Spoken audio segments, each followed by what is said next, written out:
on the podium. They're off.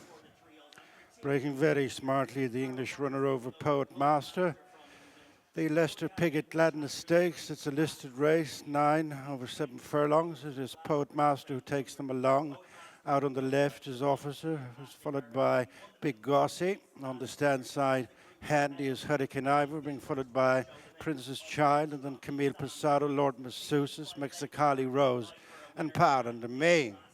Poet Master, almost joined on the stands rail by Hurricane Ivor, gone on by over 2 lengths to Big Gossey in third, and then Princess Child. Officer on the outside of Lord Massousis, in a line at the back, Mexicali Rose, Camille Pissarro, and Pardon to Me. Coming past the halfway stage, and the field has tightened up, matching strides, Poet Master Sam James. On the rail is Hurricane Ivor and Shane Foley. A couple of lengths in front of Big Gossey and Billy Lee in third, and then Princess Child, Lord Massousis, Officer next. And then Camille Pissarro, Pardon to Me, relegates Mexicali Rose to be the back marker, less than 2 furlongs to go. Poet Master with coming to challenge the great Big Gossey. Then Hurricane Ivor, Officer, followed then by Princess Child. Camille Pissarro is trying to stay on, and then Pardon to Me, and Big Gossey leads with challenging Officer. Camille Pissarro is now getting into top gear in between horses. It's Big Gossey from Camille Pissarro and Officer. They're going up towards the line. It's Big Gossey again here at the Curragh.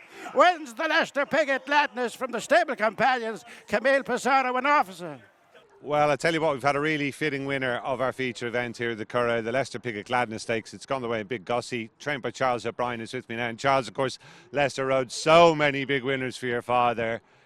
As I say, you couldn't have written it really, could you, today? No, it could very appropriate. I think actually Gladness was the first horse he ever really rode for my father.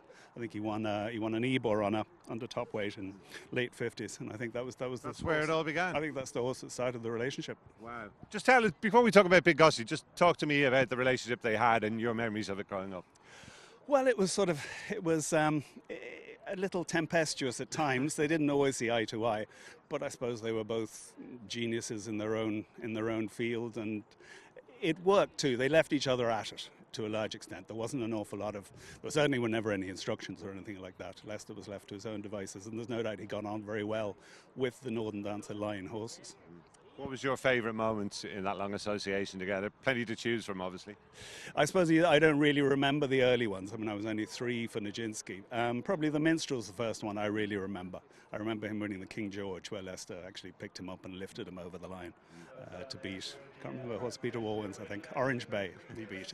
This fella here, Big Gossey, he's not a minstrel, but I tell you what, he's a hell of a good horse. And if you're going to be a course specialist somewhere, this isn't a bad place to be one, is it? Well, absolutely. It's his 40th run here today. The number of bad races he's run here, you could count on the fingers of one hand. He just loves it. You know, he loves racing, and it is, listen, on that ground, it's a big advantage to be old and battle hardened and race fit. You know, it's hard for those 3-year-olds to take on a horse like that. Yeah, and just what's the secret to keeping him sweet? Gary O'Brien, a namesake of mine, I know does a lot with him. Yeah, absolutely. Gary brought him into the place. I wasn't that excited when he arrived in a 3-grand horse by Gutafan that couldn't find a buyer at the sales. But no, Gary does 90% of the work with him, and basically does very little with him. Just keeps him sweet. He lunges him a lot. He drives him in long reins, all that kind of thing. It really, like, when you get to that stage, they need as little training as possible, is the moral of the story. And he's clearly pretty much as good as ever based on what we've seen today. Anything spring to mind for where we might see him next? It'd probably be back here. Of all places, yeah. I'd say just a wild stab in the dark, yeah.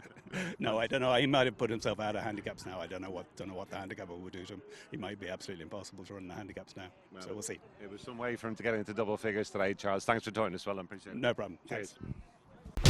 Watch live racing now on racingtv.com.